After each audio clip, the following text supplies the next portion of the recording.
आज हम चर्चा करेंगे संतान क्यों नहीं होते, एस्ट्रोलॉजी क्या कहती है इस पे। आइए देखें। अगर हम कुंडली की विवेचना करें तो पाते हैं कि कुंडली का पांचवा भाव यानी कि पांचवा स्थान मूल रूप से संतानोत्पत्ति, संतान की क्वालिटी यानी कि किस गुणवत्ता की संतान होगी, इन और संतान सुख यानी कि संतान हो जाने के बाद भी जो है उससे आपको सुख मिलेगा या नहीं, इसको डील करता है पांचवा स्थान। अब अगर पांचवें स्थान पर दोष है, पांचवें हाउस यानी फिफ्थ हाउस का लॉर्ड अगर पीड़ित है या उसमें बैठी हुई राशि सपोर्ट नहीं कर रही है, तो फिर कहीं ना कहीं अल्प संतान यानी कि संतान कम होने की समस्या या देर से संतान होना या फिर संतान बिल्कुल नहीं होने जैसी समस्या आएगी ही आएगी हर किसी के जीवन में, और ये काफी दुखद है। इनमें से देखें कौन कौन सी सिचुएशंस बनती हैं जो निसंतान की तरफ इशारा करती हैं। फिफ्थ हाउस का लॉर्ड अगर क्रूर यानी कि मंगल, पापी ग्रह यानी कि सूर्य या राहु केतु जैसे ग्रहों से पीड़ित है तो फिर समस्याएं पैदा होंगी।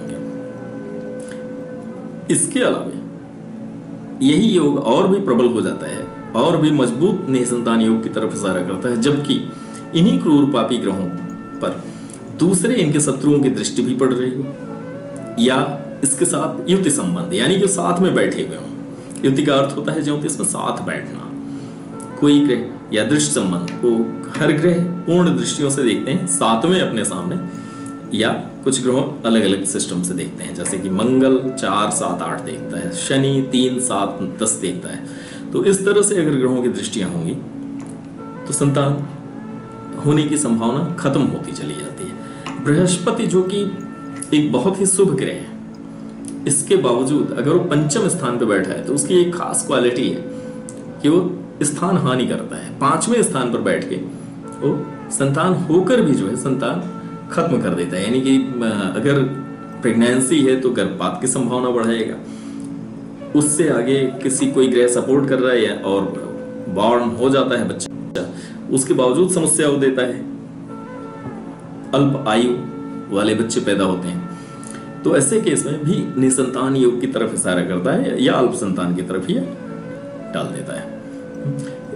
ग्रहों की दृष्टियां कैसी हैं परस्पर, शुभ या अशुभ ग्रह पांचवें भाव को देख रहे हैं, पांचवें भाव की सिचुएशन खुद कैसी है, पांचवें का कारक किस पोजीशन में, ये सभी अंतिम तौर पे संतान होने या न होने की तरफ बातें करते हैं।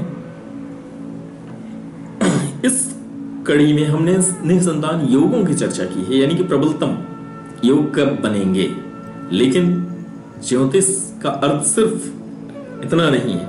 ज्योतिष का फायदा तभी है जबकि आप जाने कि निसंतान योग है तो इसका उपाय किया जा सकता है। इसका क्या उपाय होगा ये हम आपको अगली कड़ी में बताएंगे, इस पर चर्चा करेंगे। धन्यवाद।